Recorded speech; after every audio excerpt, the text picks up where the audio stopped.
Hey guys, Luke here coming at you with another episode of 2 Minute Theology. So today we're going to be discussing the Donatist controversy and specifically answering the question, what is Donatism?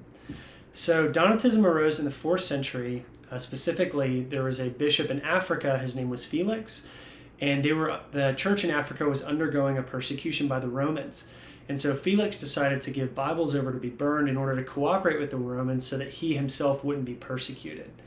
As you can imagine, some lay people and bishops, they didn't like this. And so they said that not only was Felix's ministry disqualified, but also was any bishop that he appointed after him, that this kind of succession of bishops this line of bishops had been broken because of sin.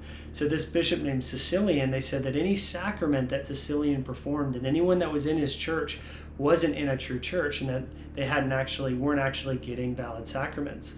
So the Donatists claimed that they were the one true church, and they began rebaptizing people because only they could have the right to validly baptize people because the Catholic Church had been corrupted. Well, as you can imagine, at the Council of Nicaea in 325, this was condemned as heresy. The Bishop Donatist was leading this group.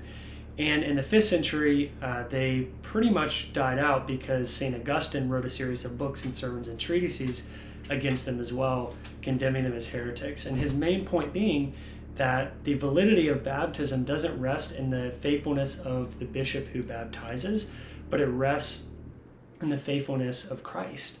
And so he said that as long as the baptism was done in the Trinitarian formula with water by a bishop, even if that bishop was unfaithful, God was faithful in that sacrament. So thank you.